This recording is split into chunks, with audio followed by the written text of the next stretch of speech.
Hello, and welcome. I am Adri Gregan, and I am finally back for more Frieren Season 2.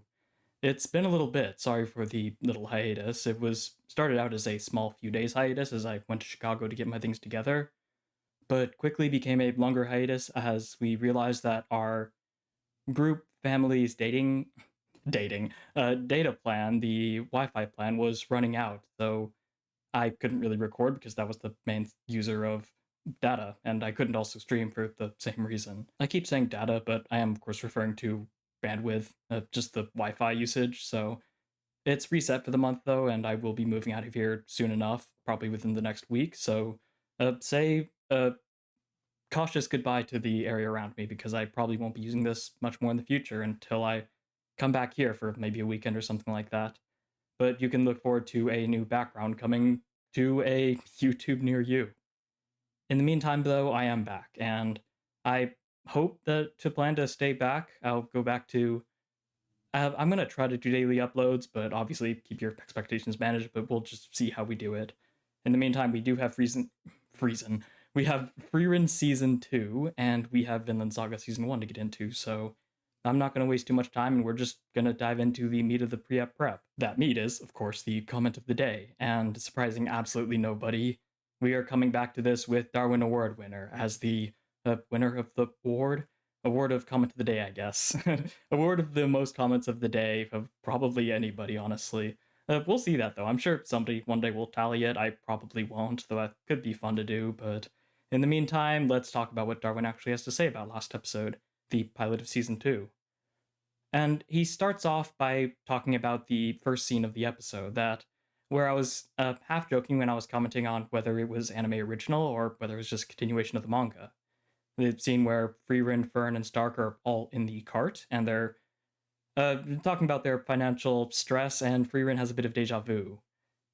I really like this scene. It's really comfortable and a great reintroduction to all of these characters. And what I didn't quite catch on to, though, was that Frieren was not the only one who was supposed to be having deja vu. People with actual memory storage in their brain, unlike a certain somebody, would recognize that this was also the opening scene of Season 1, being nearly line for line repeat, as Darwin says. So, apparently I was on the mark that it's a really good introduction scene to introduce characters. Introduction to introduce, you know what I mean. Because that's what they did for Season 1. So it makes sense they'd do it again for Season 2. Not in the sense of laziness like, oh, it worked the last time, so we'll just do it again, but in the sense that this sort of repeating is kind of the formula of Frieren, right? Something happens in the past, and then something similar happens in the present, and it sort of recontextualizes it due to the new experiences Frieren's been having on this journey.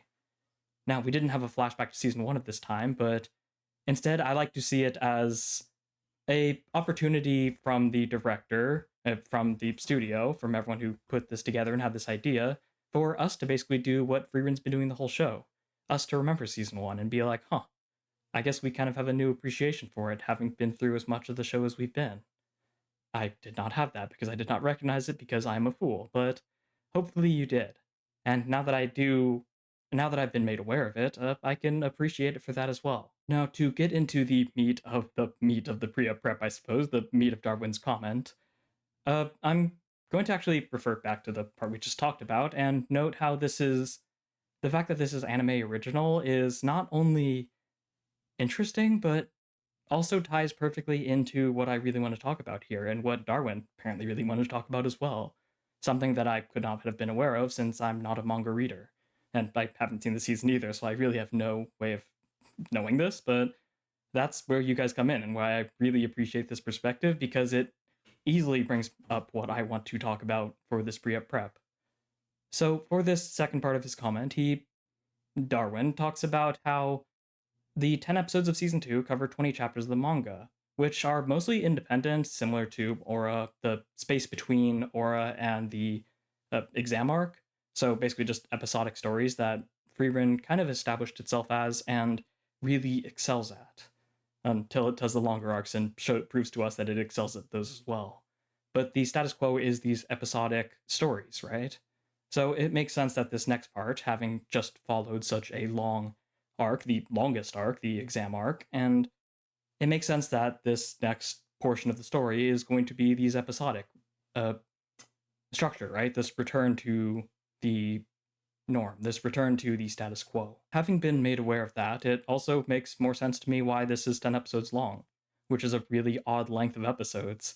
It seems that the producers, or rather, I'm assuming that the producers and the director saw what was upcoming and decided that for whatever reason, for whatever logistical production or any real reason, or a mix of all of them, that this span of time, this in between longer arcs area, this status quo of Frieren, is the best way to leave the season off and to have this be kind of its own separate season. With that having been said, though, the real interesting part of this comment is the fact that they weren't satisfied with the season being just that.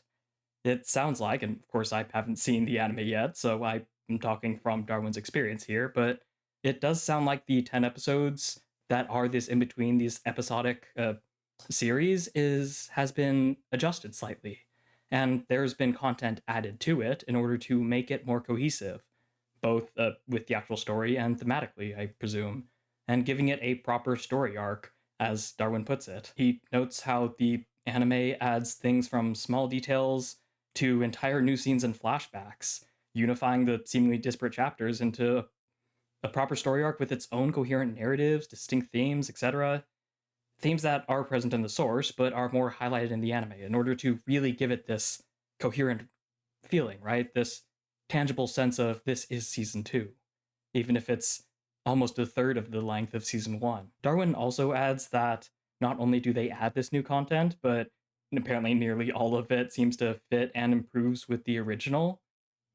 And particularly fight scenes, as he notes, how these single action panels basically are extended into entire scenes that aren't just good with their action, but also meaningful, both with their character interactions and the themes they present, which of course Frieren excels at. So the fact that this anime original content, whether it was or was not written by or taken the advice from the writer themselves, so whether this original content was written entirely by the staff, whether it was discussed with Yamada, the original creator of the manga, or whether he wrote it entirely himself, it sounds like it worked and it succeeded. By the way, let me know in the comments whether that was actually involved, whether the writer was involved with it, because that is something that studios do pretty often, and it's something that really elevates the anime original content, right?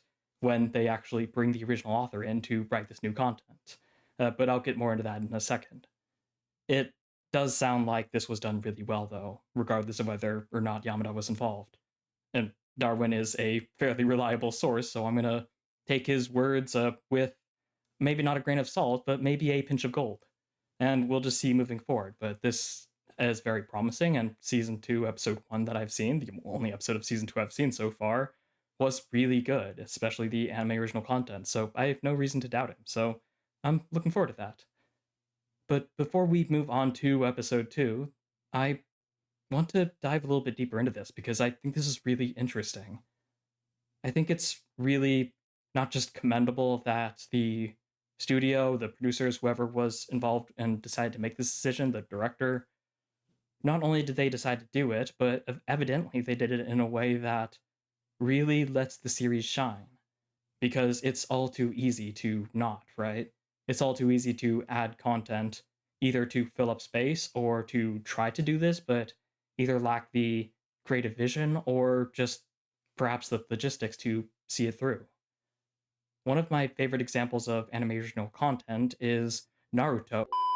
I actually haven't seen Naruto before. I just know that a lot of people say just to skip the filler and watch the actual story arcs, but that's one of the most egregious examples in the anime community public conscience. But one really good example and one really unexpected example is My Hero Academia.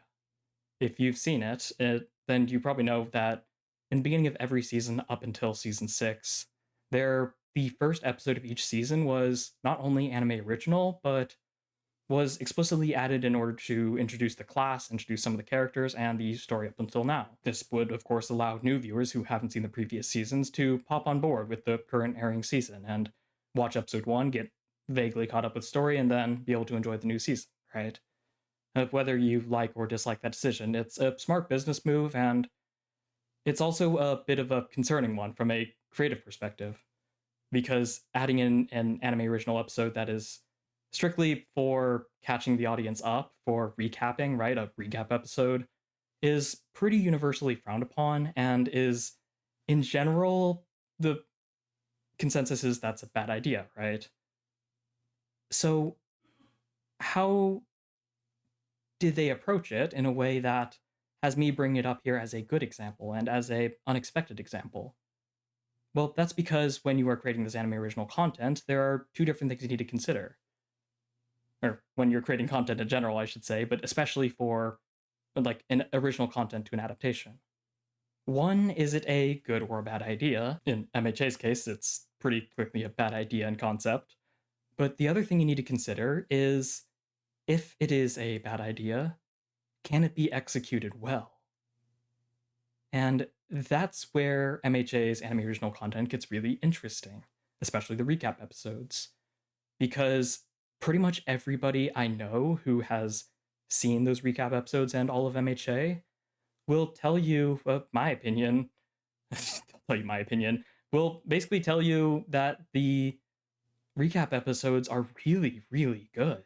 They're really enjoyable and often have some actual interesting characters that are as anime original as the episode they premiere, debut, and usually say farewell in. We never see them again. In other words, MHA took this idea that is not inherently, but is conceptually a bad idea and is usually a bad idea, and they decided to execute on it so well that it flipped around and turned into one of the most unusual and potentially one of the most positive experiences of the show, of the adaptation, by executing on it so proficiently and with so much care and love for the series that it just fits right in and enhances the material, as it sounds like Frieren's doing.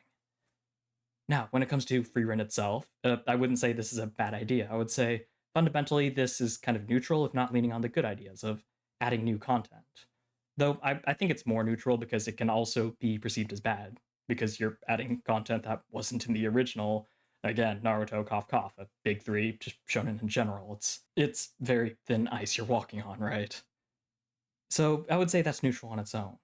However, it sounds like for whatever reason, whether it was people that got involved or whether they just got lucky, I kind of doubt it given the adaptation of season one, but regardless of how it happened, they executed on it really well, which pushes it into, I suppose, the good idea and the good execution, which is what we love to see, right?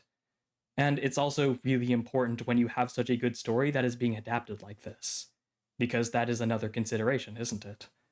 The actual quality and the perception of the source material you're adapting is a factor you simply can't not consider when adapting it.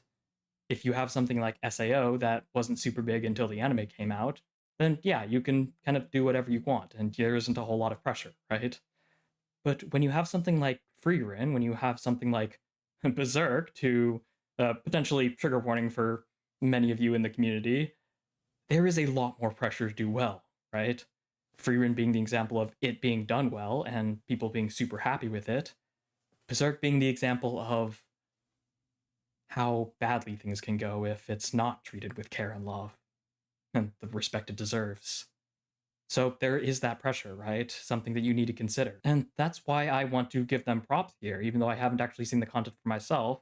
The fact that evidently they were willing to put in this extra content, and not just fluff to drag out the span, but to actually make it a more cohesive viewing experience as a season, despite the show being so well received and season one and the manga being just really popular, right? There's a lot of pressure there to do well. And when you're adding new things into the mix that people aren't necessarily going to receive well, that's a risk. That's a risk that a lot of people simply aren't willing to take. And yet it apparently bore fruit, right? And made season two really good, because I've heard so many good things about it. One of the reasons I'm so excited to do it, even though I took a really long hiatus for it, I've been counting down the days until I could get in front of this computer and record again, because even just the first episode and what I've heard about it has been so overwhelmingly positive. And there's one last thing I wanted to point out here. Yes, you need to consider whether the execution is good or bad, and whether the idea itself is good or bad. You need to consider the actual story itself that you're going to be adapting, assuming you're going to be adapting something. But what if you're not adapting something? Or what if you're adapting something into a different medium, say a movie, say live action, not animated? That brings out different considerations, right? And this isn't going to turn into a lecture where I'm talking about all these different things, partially because I'm just not educated on that. Instead, I want to highlight the care and nuance that has to go into adapting something into a different medium, just in general. Because different mediums require different things, right? Different mediums should be consumed in different ways and should be adapted differently.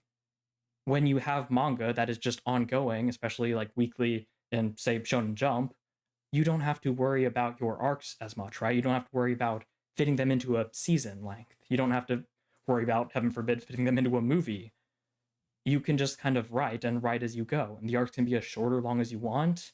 And the little story arcs within bigger story arcs, you can play with that. I won't say with full liberty. There are certain things that you will have to work in restraints of, but you do have that freedom, right? That most other things don't have.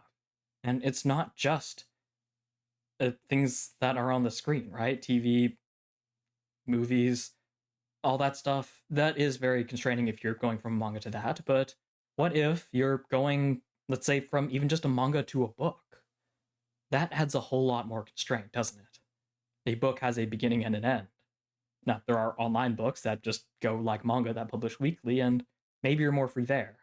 But inevitably, you are going to have to sequence it into books. And unlike volumes of manga, which are usually comprised of several chapters, a book is a much, I wouldn't say a more limited, like, there's a set amount of pages a book should have. There are kind of expected things that books will have, but it depends on genre and culture, even like Japan versus the US. But the thing you need to consider more than the actual literal length of it is the content of it. Volumes of manga don't need to have a beginning and end, right? They don't even need to have a coherent theme in them. You can have an arc end in the second chapter of a volume, and then the next arc starts in the very next chapter, that same volume. You can do that, right? Volumes are just kind of compilations of these chapters without really a beginning or an end, even though it literally has one. With a book, you can't really do that, or at least not nearly as easily, both because of audience expectations and because of the format of books. They have a beginning and an end.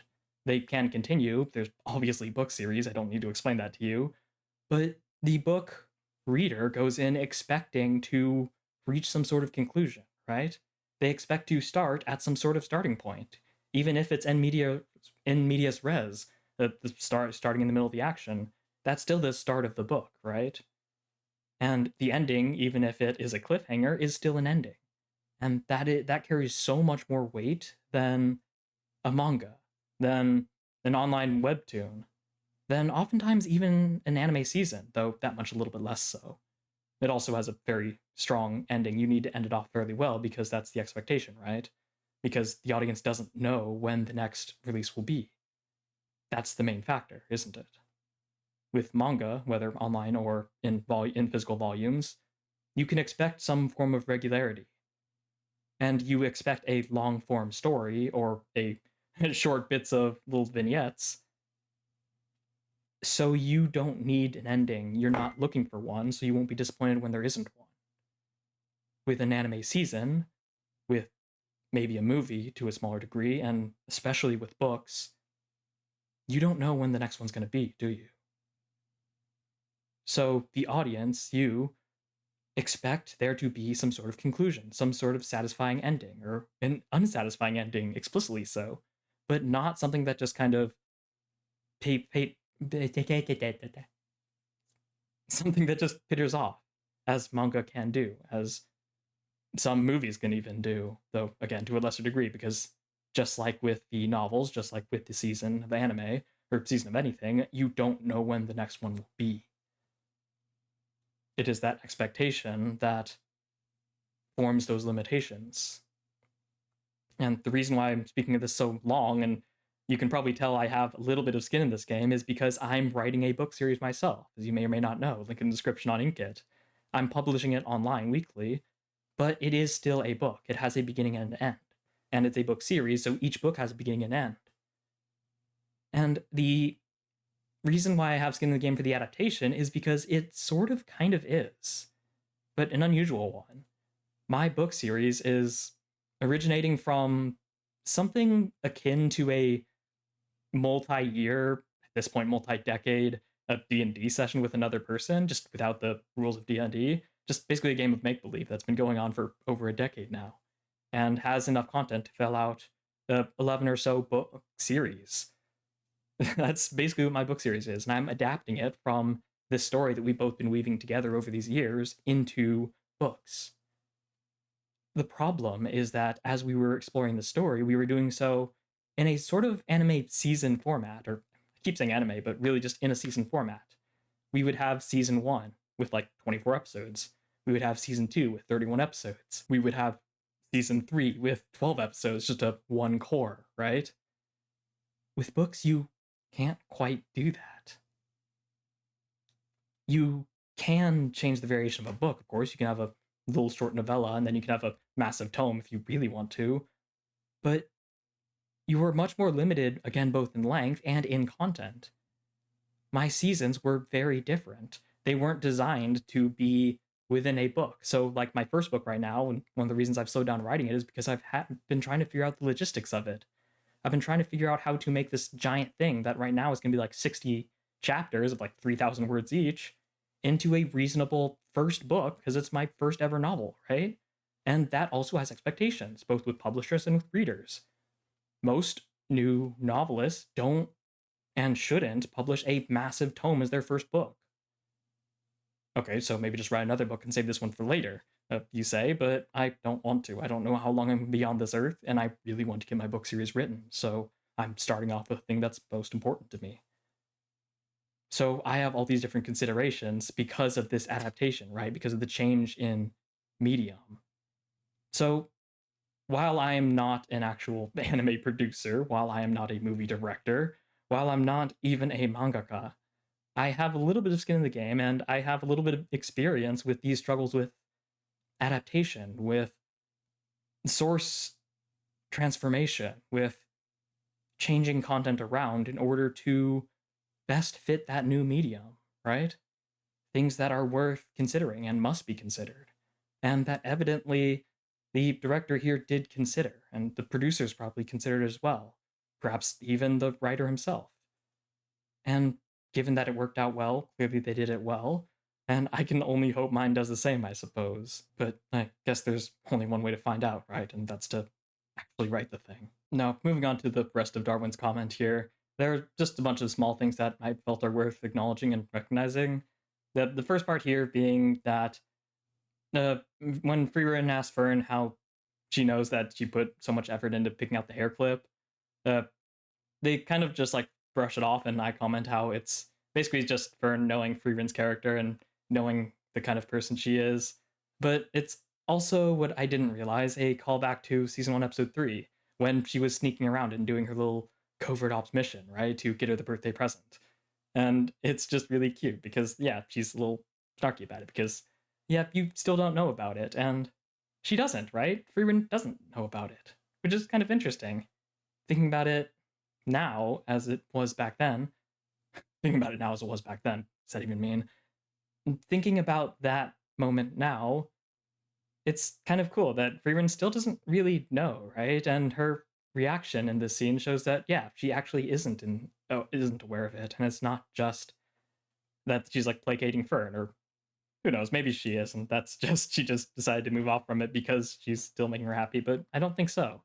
I think Frieren genuinely doesn't know that Fern was sneaking around all day and observing her and trying to get her the perfect gift, which both says a lot about Frieren, but also shows how she actually does struggle detecting Fern, right? It's a great example of that. Something that will be useful later in the exam from last season, that Frieren actually can't detect Fern when she's sneaking around suppressing her mana, because she's just that good at hiding, at and sneaking around, to repeat myself. something we've seen since episode 2 when we first met little tiny baby adorable little Fern. The second point here is when they fall through the ground into the cave of full of the crystals that nullify magic. And it's cool, it's another example of us seeing Fern actually being afraid of falling because when she normally isn't because she can fly, right? But as she realizes that they don't have the flight magic that is being nullified and they slowly start sinking, she actually gets really afraid of it. And it shows not only that they have a great team dynamic going because Stark is more than willing and ready to catch her, but also starts building the idea that we'll explore later in the episode that Fern really is insecure without magic, right? This thing that she's excelled at, that's basically her entire life, and that she really can't live without, at least not right now. Something that is a part of her and something that was taken away. So she's insecure and she has every right to be. But it's just a great example of that and something that I've got a feeling we're probably going to see more in the future because it's true. She is reliant on it. She has every reason to be, but it's a weakness that should be acknowledged for the sake of confronting, right? And at some point, hopefully, working on.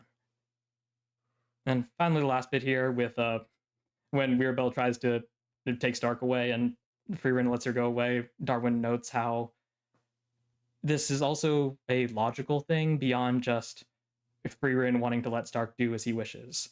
It's about how, since she trusts him with her life, and the parties need that trust to function, if Stark isn't happy here, then he can't really perform that role, and the party won't really function, right? So there's a logical element of it too, where if he doesn't want to stick around, and if he would be happier with Weirabel, I don't know why I blanked on that name of my favorite character in the show right now, if he actually would be better off there, then their party would also be better off with him going away. So there's a bit of emotional bit there of wanting him to be happy, and there's also a logical bit of I want this party to function well, and if Stark isn't really happy here, then how well will it really function? Which is also at the end of the day an emotional argument with a dressing of logic, right? But I think that also just describes Frieren pretty well in general. And finally, there's this little last bit, just a really cool appreciation of the ED, which looked really interesting with like its drawing style and something that I've seen in several different things like Dr. Stone, Tsukina Shinayo, the second ending of season 3, I think. If you know, you know. But it's a very cool like drawing kind of style, and it's not the same as that one, but just the idea of putting these cool drawing styles into the ED. And it sounds like it's not just a special effect here, where it was actually drawn traditionally by a single artist, frame by frame, with colored pencils on paper. And the proof of that is in the pudding of the artist actually posting production photos of their process that I admittedly haven't looked into, but I'll probably do after this recording. And I encourage you to as well, because it's a really pretty ED, right? So the fact that it was actually genuinely made and like properly traditionally made is just really cool. And again, just speaks to the production and the care that went into the season. Once again, just making me so much more excited and have so much more faith that this risk they took by adding this new anime original content is really going to pay off. So I can't wait to see it. If you can't wait to see it either, then, well, we're going to get into it now, but go ahead and subscribe because you'll get notified when new ones come out. And like it while you're there, it really helps me out. But if you want to be in the next comment of the day, go ahead, leave your comments down there. I read every single one, even if I don't reply to all of them. And even if it's not the comment of the day, then if I've reacted to it, I've read it because, yeah, I love interacting with you guys. I love seeing what you guys have to say. It builds out so much more value into these shows than I can frankly put to words, genuinely. So thank you all, not just Darwin, but everyone who's left comments here. Wow, Horak, Mr. Light, who have also been comments of the day. Alex, Dennis Pokemon Meister, who have also been comments of the day. Very normal, this weird coffee guy. I don't know who he is. Retro Capital, all these people, right? Thank you all for leaving your comments. And you as well, if you want to leave a comment, go ahead. Whether it's about the episode, something I missed, a misunderstanding, because I have them all the frickin' time, whether it's something I said that you agree or disagree with, something you just want to build off on, or maybe even context around the episode, then leave it down there and I'd love to read it. But let's put all that YouTuber housekeeping on the side and actually get into the episode. Finally. One last thing before I get started. I do full reactions, I don't edit them down. However, the audio and visuals will have to be altered for copyright. If you want out the all-unaltered version, it's going to be on Patreon for $2 a month. You get access to all my stuff. There's also a Discord on Patreon, but it's completely free to access, so you just need to join as a free member, and you get access to the link, just to put one layer behind it so it's not completely open to the public. It's semi-private, even though it's completely free to join, and you get more of me, you get more of my community, and all the intellectual and non-intellectual ridiculousness that ensues on a frankly daily basis. It's really fun. So join that if you're interested, and if you want the unaltered version, go ahead, $2 a month, check out Patreon. I hope to see you there. But putting all that YouTuber housekeeping out of the side, let's hop into Frieren Season 2, Episode 2. We are finally back. We're going straight in the opening, which I'm really glad because it reminds me that I really need to talk about this opening. Because when I watched it the first time, apparently it was slow to warm up to me because I adore this opening. It is, I think, pretty solidly my favorite Frieren opening so far. It's not necessarily my favorite song because Haru has a special place in my heart, but the visuals of this are absolutely phenomenal, and I'll probably have to talk about it in the post-episode because I'll be too busy enjoying it here to really talk too much about it. But I guess for now, just what I'll say is that it's really interesting how they frame it, how, frankly, most of it is not actually the part of the show, right? The present day. It's this past. And admittedly, we spend a lot of the show in the past, but not nearly as much as the present, right? So it's really cool how this opening is really from... Oh god, the vocals are so good. It's really from Frieren's perspective, right? Not ours. Where so much of this is her reflecting on her journey. It's why she's going on this journey. But then the chorus hits and we're suddenly in the present with all of these little memories that pass in the blink of an eye. Again, Frieren's perspective, right? And this beautiful, colorful world. It's just phenomenal in a way. It's hard to put into words. I know I overuse that saying, but it just keeps being true. And I forgot this episode is called The Hero of the South. So are we going to learn about them, or are we going to meet them? Because I forget if they're like a present or like, or similar to Himmel, they're actually a past figure. I don't remember. Oh, that's perfect for her. Yep, I'll do anything for it. That's perfect for anyone. Who am I kidding? 29 years after the death of Himmel the hero, as we head further north.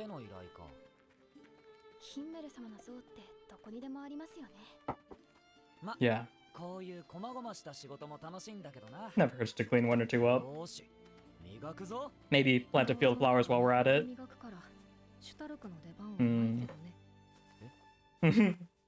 You can protect us from those geese over there that are going to demolish us. I guess they're not geese, but we can walk like geese and talk like geese? Is that the hero of South? Okay, yeah. One that allegedly actually outdid Himmel. Seemed to be even more of a hero, or at least so I've heard. Okay. Humanity's strongest, yeah. Which I guess isn't that surprising because Himmel wasn't actually that strong, right? He wasn't that unique. I mean, he was really good and qualified, but he wasn't a true generational hero, right? He became it.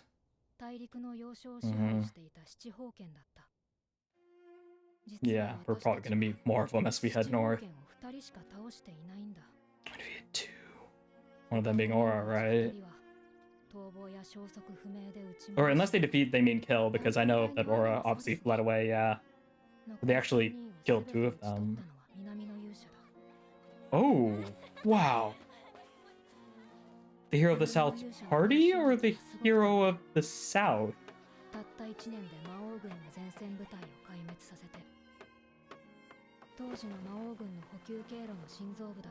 Jeez. Insanely fast, especially since he came from the South, right? Further than actual Himmel's party. Oh, Demon King's confidant. Combined force loss. I mean, it was only 4, right? Because he killed 3 of them. Or was that in the future? Okay, that's when he defeated them, yeah. That is insane. And he slew Schlott?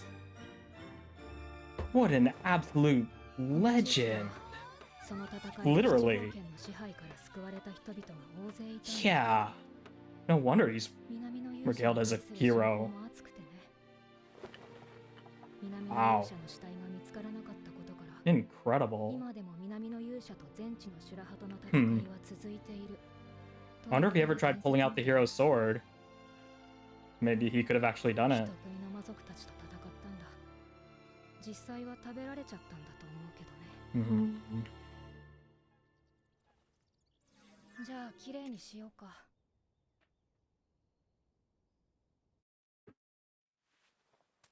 I'm having conflicted feelings about cheating on Himmel.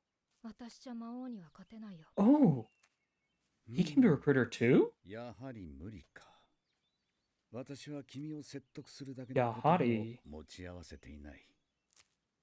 Where did you learn about her? Because Himmel learned because of his past experience, yeah.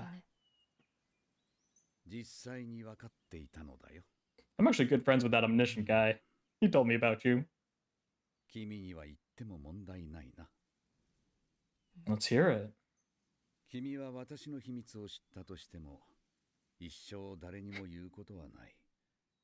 That you also know. Got a bit of omniscience yourself? Ooh. Reincarnated as the hero of the South? Okay, he does have a little bit of omniscience. Gotcha. That is pretty impressive, and yet you're still going through it anyways. You knew she'd reject you, but you went anyways. 興味がない。それでは一つ君が興味を持つだろうこと。君は七宝 It better be a を知って grimoire. いるね。 Okay.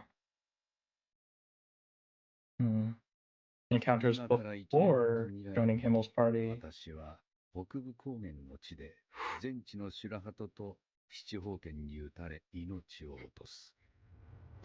Hero of the South just casually humble bragging. Don't worry about it. Oof.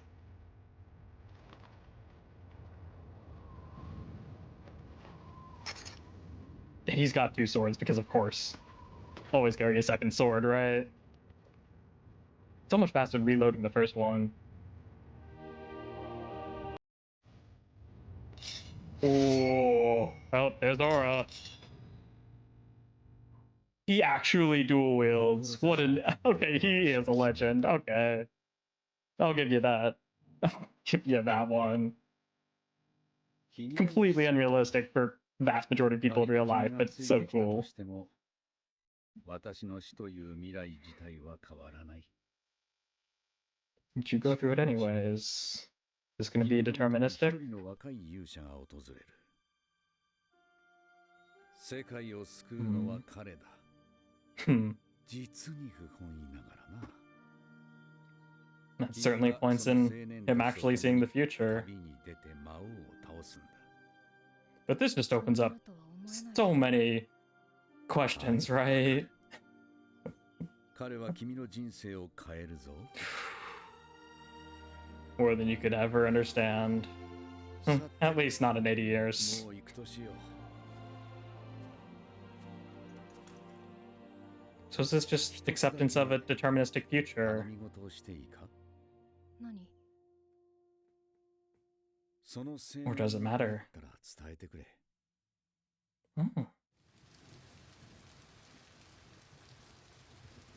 Yeah, we're gonna see her telling it to him. We're literally gonna see her tell it to him. We're not gonna hear it itself. And it affected him. 道は必ず I'll clear the way for you. 私が切り開く。 Oh, wow. Wow. And as he was going, he surely knew about the hero of the South, right? And respected him. Yeah. That's why Himmel was shocked. The hero of the South himself cleared the way for me.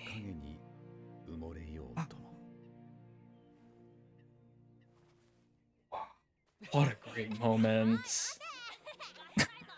Start great with kids as ever. That's pretty amazing. Okay, Hero of the South's pretty damn cool.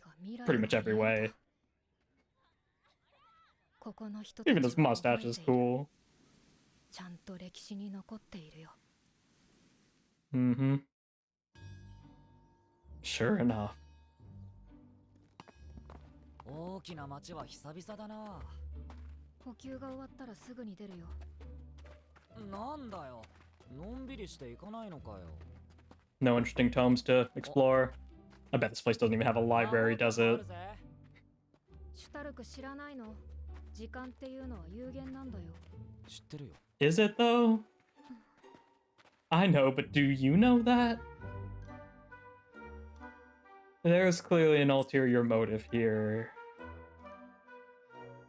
Picking fruit, coins, picking more fruit. Oh, picking bread this time. Delicious. Candles.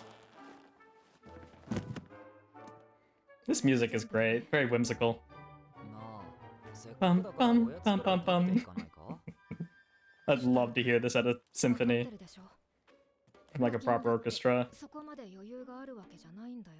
We don't have time or 知ってる money. けど。さ、 Are you really Frieren? なんだかずっと様子が変ですね。 Yeah. We need to いつもなら investigate. 大きな町に来たら数ヶ月は平気で滞在しようとするのに。 Unusual expression as well. Oh, she was trying to clear out. 領主様が Huh. ぜひとも晩餐会にお招きしたいと。私たち先を急いでいるから。 Man in white tie. フリーレン様 Mostly, I guess it's この morning 領地を dress. 救ってくださった勇者様ご一行の一人にございます。 And appears not to be a fan 領 of 主様の礼を yours. 尽くしたいと。 Or potentially your lord. Wonder why. I'm sure we're about to see for ourselves. はめえなこれ。 Large hall. お招きい Pretty ただきあ boy. りがとうございます。ダッハ伯爵。 Graph. すごく嫌そうな顔してる。フリーレン様、そう She's just got those eyes on her. お世話になりました。ご用件は Straight business, yeah. There is. 実は Just really not messing around. 魔族に盗まれてしまいましてね。 Ooh, 盗ま we れ can た kill demons then. That could be for interest, unless it's something that's 曽 a 祖父の代 repeating に盗まれ pattern. ている。 Okay, 盗まれすぎだろ。わかりま a し little た。 bit. 報酬 I'll は help you guys out again. Of course. 任せましたぞ。まったく。北側諸国の貴族は強引な Oh, 連中が that's 多 a いけど、 that's an OST. ここの領主の一族は特に無理難題を要求してくる。 Unreasonable. In what way? 宝剣取り返さないと投獄するから Ah, waving the power around. Okay.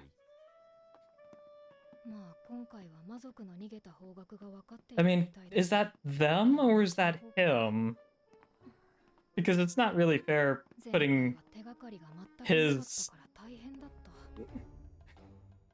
た。 not really fair putting his シュベアさんの eccentricities. Oh my god, on his descendants, right? But if like you've seen his son do the same thing, then that's a different story. It doesn't seem like it though. ダッハ伯爵家の宝剣はもともと名のある魔族のものだったからね。 So they're trying to reclaim it. 魔 they've 族 been にしか trying to 分から reclaim ない it. 魅力があるんだろうさ。 Hmm. しかしよく引き受けましたね。てっきり断るものかと。仕方がないでしょ。あの宝剣はヒンメルが取り返したものだからね。 Doing it because of Himmel, 私 of が course. 断ったらそれが無駄になっちゃうでしょ。それ She に says with a ヒン smile. メルならきっと見捨てないよ。 It's what the hero Himmel would have done, right?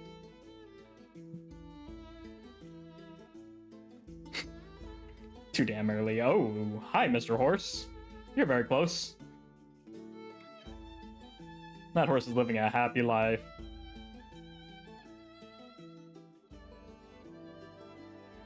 Stark standing guard. And Stark fishing, yeah. I'm glad he's really taken in his role there.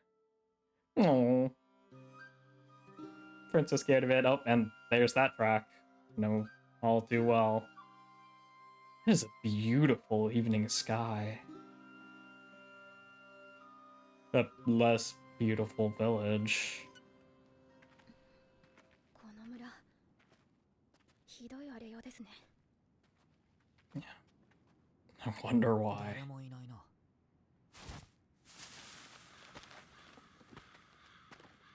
Nothing ominous about that. 一人いるね。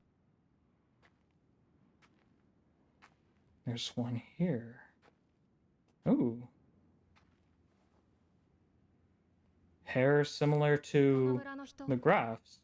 いいえ Is that just coincidence? 私は旅の僧侶です。 Probably. あなた方は Unless it's a demon who 通りすがり I の don't 冒 know 険 if 者 they。mimic looks, so probably just coincidence. この村は剣の魔族に滅ぼされました。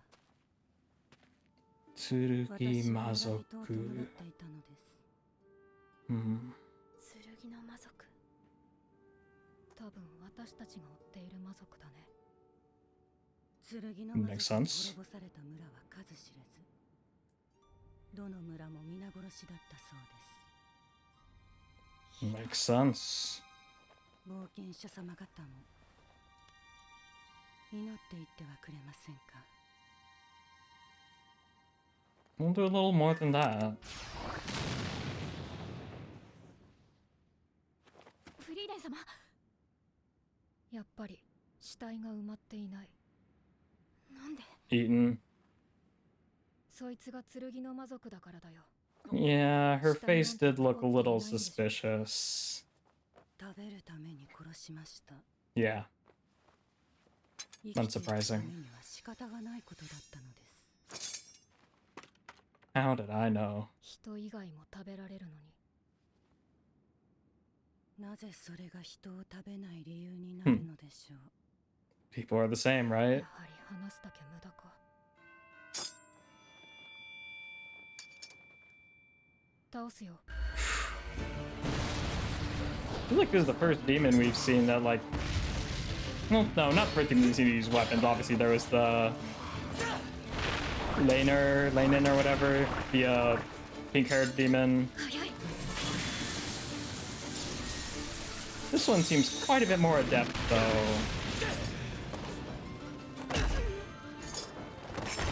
Good defense. That's our vanguard. こんな時のための前衛だろ。 Mm-hmm. Give chance for a real damage to get in, yo. And when's the last time we've seen a demon? Feels like it's been a while.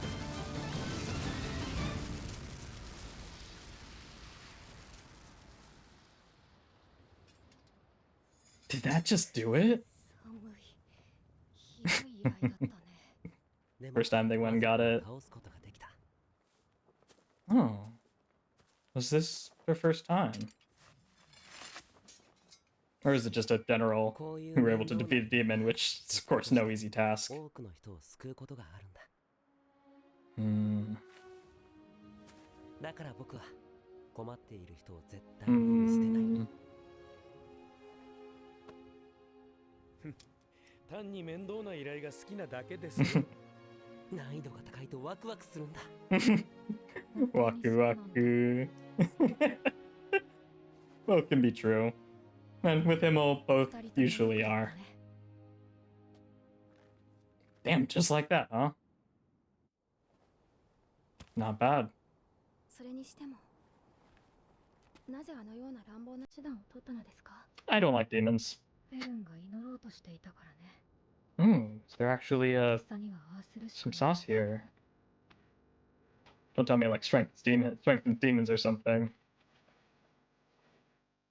Or it's because you were about to pray to 人は個人に祈りを捧げる。 Oh, letting their guard down. あの魔族はいつもその隙を狙って旅人を殺してきたんだ。 That's actually really clever.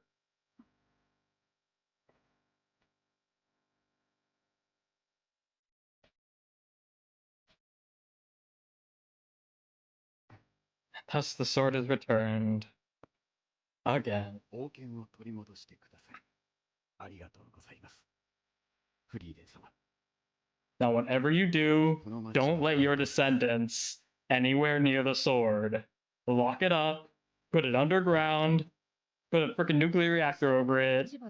I am not doing this a third time. Absolutely not. I mean, I am, but I'm not going to be happy about it. もう盗まれなきゃいいけどな。魔族にとってそんなにも魅力的ならまた狙われてしまい Well, at least there's no more sword demon to try to take it. 盗まれたのは2度だけど何度か襲われているみたいだから Hmm. じゃあ封建がある限り Okay, so they haven't stolen it much, but they have tried a lot. So yeah, she was really just putting his grandfather, the Graf's grandfather's そう簡単には absurdities onto the grandson, which is a little unfair, but そうか。 whatever. お貴族様って I'll let it 手のお go. 宝にやたらと固執するもんな。それもあるけど Not necessarily a 下 bad 手に手 thing. 放して魔族の手に渡る方が実は厄介なんだ魔族は Is 手 there に something した actually about the 力を sword? 保持せずにはいられないからね Hmm. They do have a culture about strength, right? 魔族の将 Batting each other, showing how strong they are. 前に盗まれた時も魔族が大暴れしてね、 Mm-hmm. その魔族は町を一つ村を三つ滅ぼしたマジかよ。 Yikes. しかもその That 時は certainly is a 当時の rampage. 伯爵家の使用人が魔族の還元に乗せられて手引きをしたとも That was 言 a われ bit of a weird shot with the eyes, but when she shifts, it's a little better. I don't know if that was just me, but it looked like the eyes were like on a different level, which looked kind of odd. けどそれ以来 But when she moved, it looked better, so 伯爵家一族は small gripe. 封建を守ることを最優先としてきた And they've done their best anyways.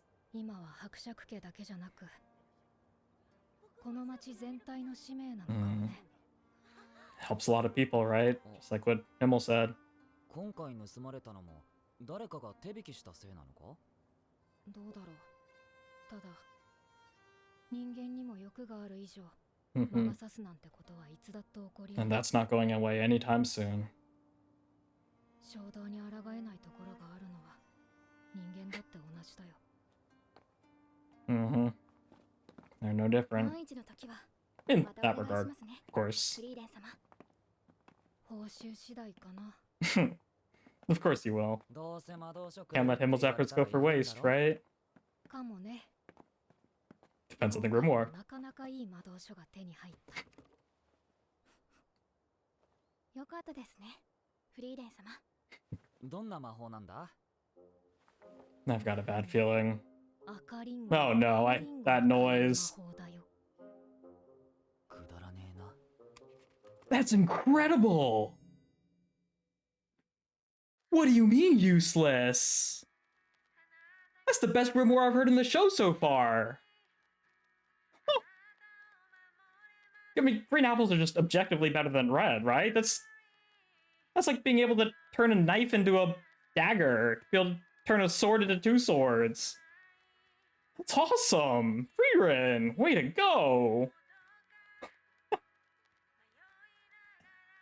I'm way too excited about that stupid spell. I like my Granny Smiths, sue me. CD really is gorgeous.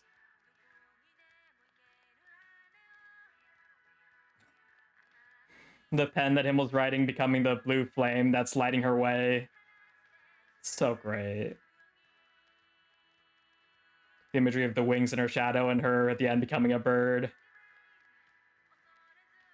Lighting up and seeing the world around her. It's just gorgeous. And of course, Milei's vocals are perfect, right? As they usually are. Oh, the colors, the different layers of the soil. I don't like it nearly as much as Anytime Anywhere, but that's only because of the unreasonably high bar that the first ending set.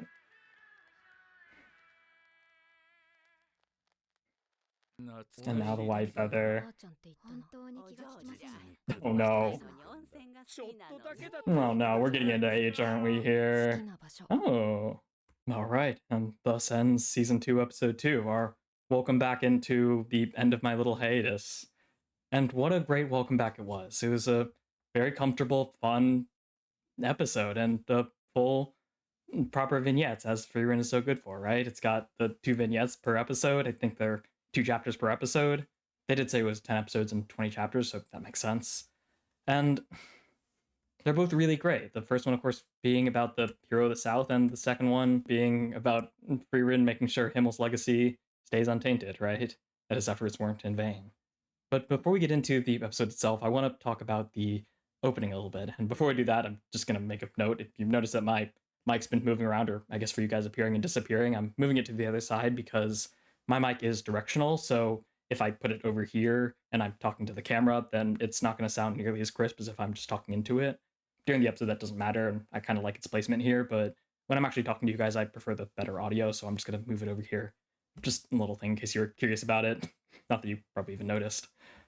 So I want to talk about this opening because I really, really like this opening, and I kind of wish I'd done this episode before I went on hiatus so I could talk more about it, but I suppose that just gave me an extra week or two to even appreciate it even more and give me more to talk about here. So let's take this opportunity to do a proper opening analysis and a full opening analysis here.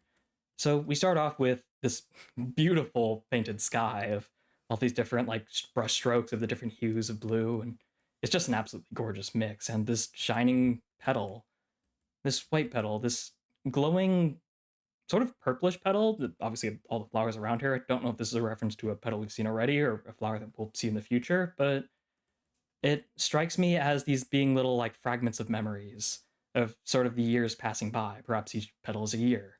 And she tries to grasp one as all of them seem to just flutter right by her, right? Due to her nature.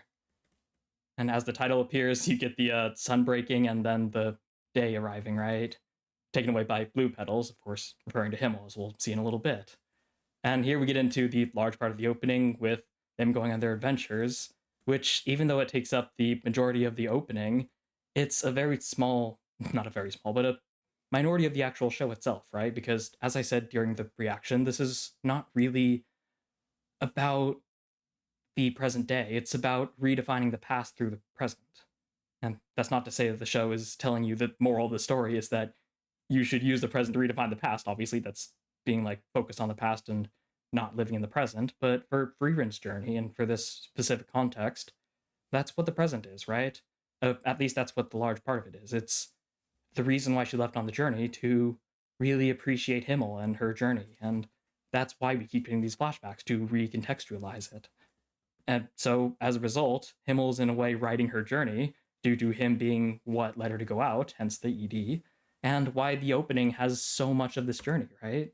Even though we see such a small part of it in the show proper, it is this journey that is the crux of everything, the centerpiece of the story, of all the present day things that we're going to see in the show and later in the opening. And also it builds up this next scene here, right? All of that journey, those short 10 years being such a big part of the opening, is such a great way of encapsulating how Frieren feels about that. A short decade that feels longer than probably most of the millennia she lived outside of it. And sure enough, before, when there were all these millions of petals flying around, it was so beautiful, and yet now in this weird nostalgic, not weird, but in this ethereal nostalgic world of light, a single blue petal completely captures her attention. She reaches out, picks it up, and as she does, a field of flowers grows around her, right? Her favorite spell. Flame's favorite spell. Flowers of all different shapes, sizes, and of course, colors. A world beyond Himmel, the wider world around her. As she's opened up to the world around her, who comes with the world? Of course, her travel mates, right? Fern and Stark, placing a flower crown of all these different colored petals on her head. And they beam as they walk by her, and also walk into the world, experiencing it along with her, right? She's, of course, in awe, and it's with that that we transition into all these different moments that are, of course, the season, right? This has been the opening where you get to see all the different parts of what's going to be happening, basically, and all these different encounters that she's having, right?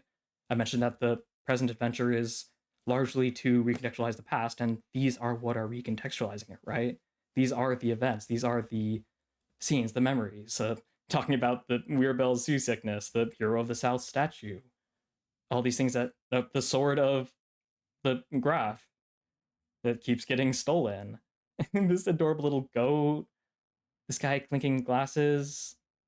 I think that's one of the proctors, and this thing that I mentioned before feels very reminiscent of Frieren walking slightly behind her group. I don't know if that feels important, but I don't know to comment on it. And this guy, who I feel like I met before, but I don't quite recognize him. Frieren is processing it, isn't she? We don't see her eyes. Her mouth is slightly agape. She's gone through all these experiences, gone through season 2, and now her mind is probably running through both the first part of the opening, her previous adventures, and also seeing the world around her, seeing how much there is beyond Himmel, right? Because I mentioned that the past, the present in the show is here to recontextualize the past, English, but to offer a small correction on myself, that's not the main reason of it, right? Not in reality or even in the show, because that does a massive disservice to the present. And given how beautiful the present is in this opening, and in real life, that's a disservice that shouldn't stand. Because the present is there to recontextualize the past. That's why she went on this journey. But at the same time, the past helps illuminate the present. In the ED, right? I mentioned how the blue feather pen that Himmel's writing with becomes the flame of the lantern guiding Frieren. The past illuminates the future, even as the future recontextualizes the past. And what a beautiful future it is. As Fern is putting together the flower crown for, as we'll see, Stark, and she already has one for herself. She looks up, smiles. Stark does the same. And having processed it, Frieren smiles as well. And something I can't believe I didn't comment on last episode, in her hand are, of course, the white petals, presumably like in the opening, in the start of it, where there's just those memories. The yellow, I assume, is just Frieren because of the gold accents, and the blue, of course, being Himmel, right? But what's so great about this little bit is what falls into her palms. A purple flower and a red flower petal. Fern and Stark, right? The colors of these present memories mixing in with the old ones, with that 80-year-ago adventure, and creating this little mini bouquet of petals that she can now clasp confidently in her palms. And they all stand there embracing and basking in the present before they turn towards the future and start walking. Now having fully processed and embracing the present, Frieren jumps forward and joins them, pushing them on the back, also encouraging the future generation, right? The humans that will one day surpass her. I love how Fern is just excited that her master's there, and Stark is a little surprised because that's a pretty uncharacteristic gesture from Frieren, right? But it's so cute and so beautiful. And it really is so beautiful, isn't it? It's a really beautiful opening and a really beautiful song. A really climactic and this orchestral song that would feel out of place in most anime period, especially in the second season of most shows, but works for Frieren because this is beyond Journey's End, right? This isn't the actual story. This is the post story that is our actual story, Frieren's actual story. They can have this big, emotional, resonant song so early in the show because we've already been through the journey, right? So we can have this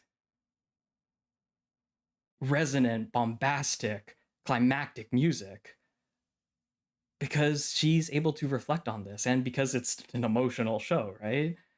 And you can have this, you can put yourself in Frieren's place, reflecting back on the journey and seeing the path ahead. And I wish I could put it better into words. You can probably see my brain shorting out as I'm trying to explain it, but it just works, right? It works in a way that wouldn't work for most stories, I think. And it's really cool. And I really, really like it. visually, it's easily my favorite Frieren opening so far. Song-wise, again, Haru has a special place in my heart, but Lulu is pretty darn good too. But I really love it. Pretty much everything about it. The art is beautiful, the animation is gorgeous, the storyboarding and storytelling is clean. It's just all wonderful. And the fact that it's basically like, I like to call it a anti-spoiler opening, where it goes out of its way to show you basically nothing that's going to happen. Because it doesn't need to, does it? It doesn't need to spend more than these little frames going through what's going to happen this season, because that doesn't matter as much as the emotional journey of Frieren, of her recontextualizing her past and appreciating the present, each moment. That personal journey is really the core of the story. So the fact that they decide to center the opening around it is really, really powerful and emotional, isn't it? I just really like the opening. I really, really like it. So I had to devote a little bit more time to giving it like a proper analysis. So, getting the actual episode, we were incited to a quest to clean off the hero statue. Everyone assumes it, or I suppose Stark assumes that it's going to be Himmel's statue again, but of course there's another hero, isn't there? And the reward is a spell to scratch the itchy parts on your back. Incredibly useful. Not even just super niche for Frieren's taste, but just a really useful one, right? Just a really, really useful spell. And thus we see the statue, and it's not Himmel. It's the hero of the South, whose name I don't think we've heard. Which is kind of interesting, actually, now that I think about it. Didn't really process before, but we don't know their name, do we? Unless I'm just stupid and we heard it and I just forgot it. But I think we just know him as the hero of the South. And I think that kind of means a lot. Wait, who's this guy? Despite the statues and exploits, the youthful generation doesn't recognize him. Because he didn't slay the Demon King? Because he was overshadowed by Himmel and his party? Or is it just because of Stark and he's just a little ignorant because he's lived his own version of a sheltered life? That's really interesting. Played off as a laugh, and it kind of is, because we all expect it to be Himmel as well, or maybe we don't, because the title tells us that we're going to be talking about the hero of the South. But it feels really poignant in the story about legacy, about the passage of time, about effects lingering long after your death. That this hero, who by all accounts was a better hero than Himmel, isn't even recognizable. And we saw this before with those like ancient heroes, right? Of like the centuries, if not millennia, before Himmel and before the present day. But this was concurrent with Himmel, right? If not slightly like years before. The fact that he isn't recognized is interesting. Maybe it would be hasty to say the statue clearly didn't work, people don't remember it, because obviously it's a statue in this place, right? But given his exploits and given his abilities, you can see the freaking future. It's so interesting that people don't know his name. We don't know his name. He's just the hero of the South. I guess because history plays favorites, right? Why remember Alexander Hamilton when Thomas Jefferson lived at the same time? George Washington lived at the same time. After all, public memory is short, yes, but limited, isn't it?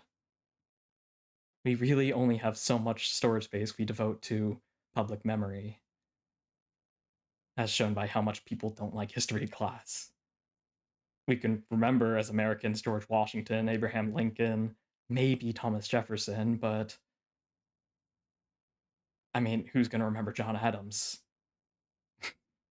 We'll remember Albert Einstein, but before the movie, what about Oppenheimer?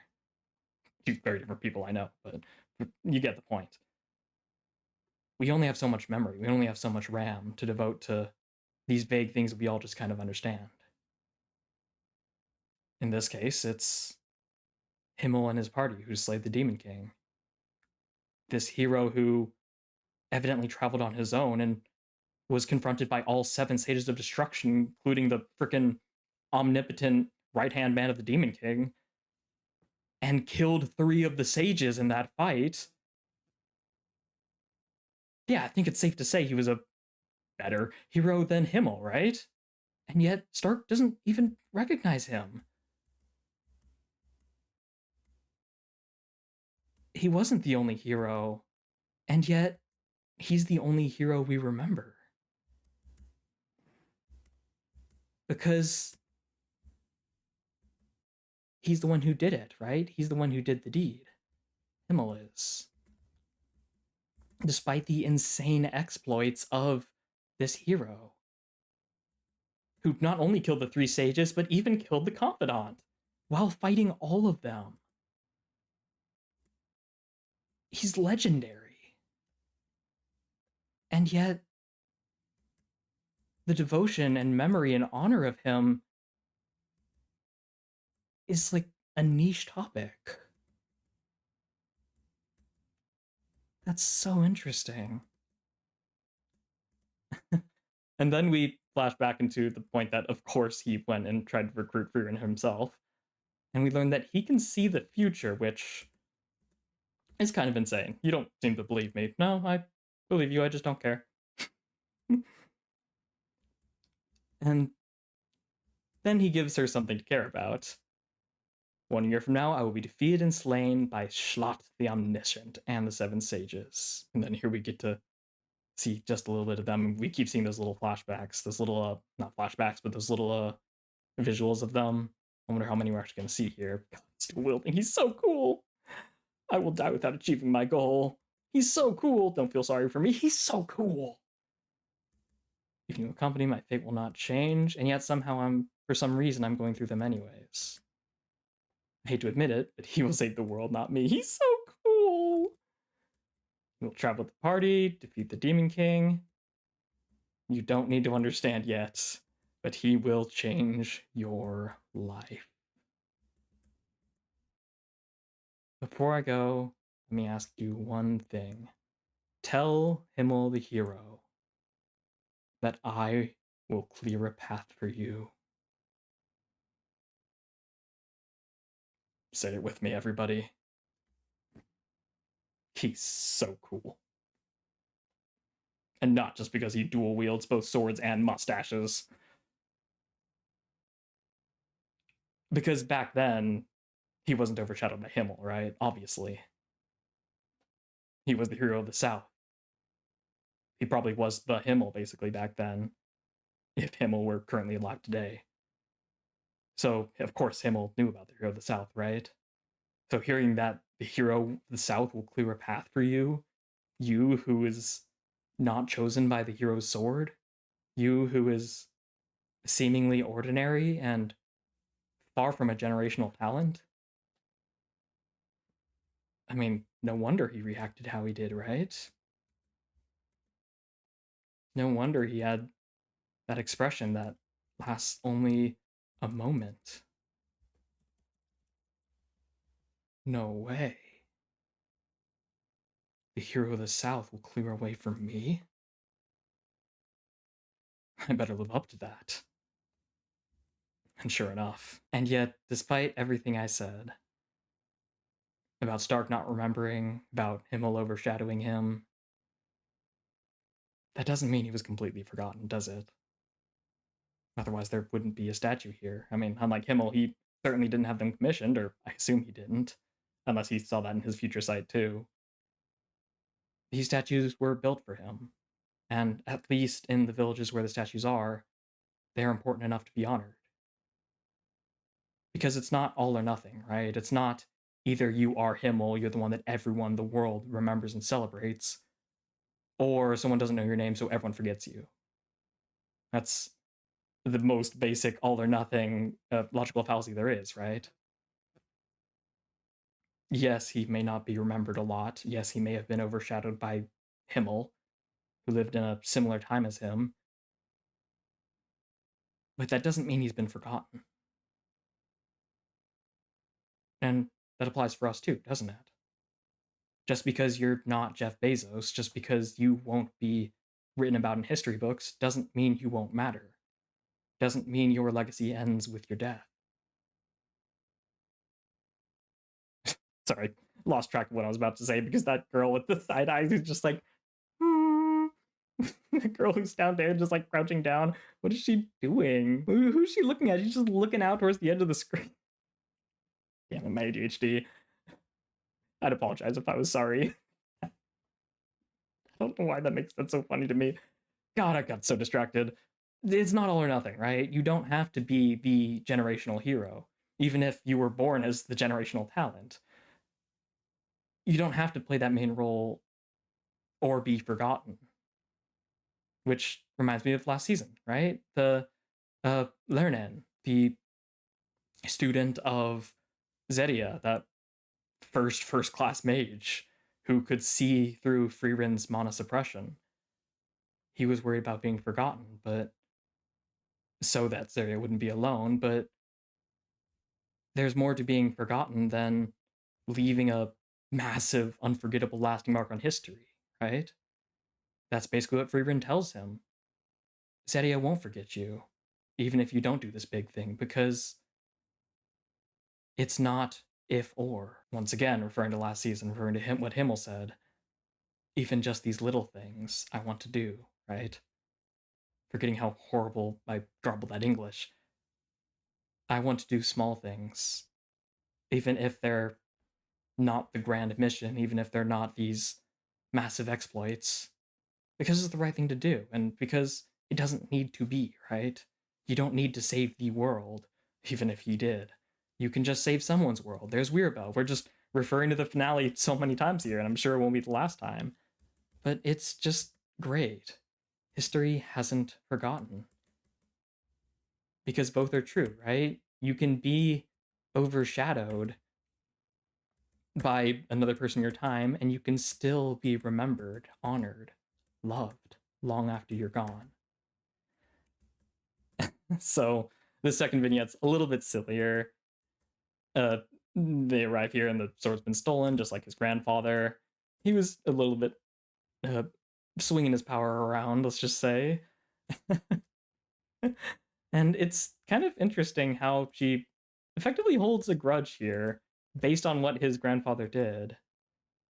A lot of nobles in the Northlands are pushy, but this family in particular makes unreasonable demands. If you don't get my sword back, I'll throw you in the dungeon. Now, we don't necessarily know if this is the only experience she has that caused her to say this, but given that this is the flashback, this is all we see, that's the only assumption we can go off of.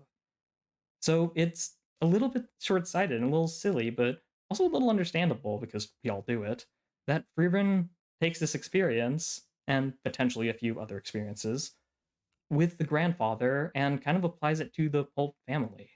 Which is... Do I really need to explain the fallacy in that? That you are not your grandfather? Him making unreasonable demands does not make you an unreasonable person? Tyrannical, tyrannacy, tyrantism. Being a tyrant is not a genetic trait. So it's kind of interesting seeing her hold this little grudge, which is not really something we have seen much before, but it's humanizing and it's understandable. Of course, her reasoning. Why'd you help this time then, if you are so averse to it? Well, Himmel brought it back before. If I'd refused, then what's the point of him bringing it back? Because now it's just been stolen again. Besides, Himmel, the hero, would have done it. The line that's resulted in actual good being done in our real world, right? Is people quote Himmel for doing good deeds. So we meet the sword demon, blah blah blah. She's pretending to be a priest to have them make them pray so they can close their eyes and get the jump on them. And this is an interesting line here, a little bit of dialogue. I killed them so I could eat them. I had to survive. It's necessary. You don't have to eat humans, though. humans, you don't have to eat meat, you can just eat veggies. And why is that a reason not to do it? It's kind of the inverse of the, why are you doing this because I can, right? Why should I stop doing this just because I can? Why should I stop using technology just because I can live without it? Why should I stop eating meat just because I can live off vegetables? Why should I stop going outside just because I can live my entire life indoors? Doing things because you can. That's not a good enough reason. Now, of course, in this case, there's a little more nuance to it. Because if you eat humans, let's get emotional first, because humans have souls and are really conscious and do a lot of good in the world, right? More than most monsters, probably, and most animals. Am I humanist? Probably. But also, logically, if you eat humans, you're gonna make humans an enemy, and you're gonna be hunted down and killed, as you are here. So there's an emotional and a logical reason not to eat humans. But it's not because you can survive off other things. It's a part of it, but it's not enough of a reason. But given Frieren's ire towards demons, of course, she doesn't bother explaining it. Speaking to it is a waste of time, because we're gonna have to fight anyways. We need that sword anyways, so this dialogue is fun, it's really interesting, but it's not very productive. Even if we appreciate it in the IPPC. And, of course, at the end of the battle, we flash back to when they recovered it for the grandfather. And Himmel makes his line for the episode. Sometimes difficult jobs like these ultimately help lots of people. Because the more difficult a job is, and the longer it's been around, the more people have been unable to do it, right? The more people have been unable to do a job, the more people are harmed by it. So the more difficult the job, the more people have been and will be harmed by it not being solved in the future. If we do the difficult job, then we're helping lots of people. Simple arithmetic to me. Love it. That's why I never abandon someone in need. Well, that's one of the reasons. You also like taking on difficult jobs, and you also just do, right? As we saw again last season. You're just the kind of person who can't not help someone in need, because that's just essential to your character. And it's why we love you, Himmel. And yeah, the episode's a great reintroduction to demons, how they like showing off their power because their society's kind of built around that, right? It's a very dog-eat-dog world. And also, she brings up another home run of a line. As long as humans know desire, demons will take advantage of that. Humans, just like demons, are not particularly good at resisting their impulses. Because at the end of the day, we're all just creatures, right? We're all just doing our best. We're all just doing our best and trying to control this ravaging machine bouncing around in our skull. Sometimes we succeed, sometimes we succeed a little less well, to put it lightly. But at the end of the day, trying is what matters, right? And humans try a lot harder. I don't know why I stopped that. Humans try a lot harder than demons to resist the impulses, right? To do the right thing, not just what they want to do. And that's, I suppose, the moral high ground that they hold. Not to say that's right or wrong necessarily, but it just is, right? Because you can say, we're not so different, you and I, between demons and humans till the sun sets, and try to make a point and sound intellectual. But at the end of the day, the devil is in the details, right? The nuance is what really matters. Sure, you can try to put down humans by saying we're bad at resisting impulses, just like demons, but like I said, we also try a lot harder. We try to do the right thing. We don't give in to hedonism. Demons, at least as far as we can tell, don't really have that. They can only resist their impulses so far as it allows them to indulge in their impulses in the future, right? I.e., for brokering a peace with humans so you can eventually hunt them when their guard is down. We resist them for much larger reasons, don't we? We resist impulses because we know better, because it will actually harm us, because we believe our impulses are not necessarily right or are necessarily wrong.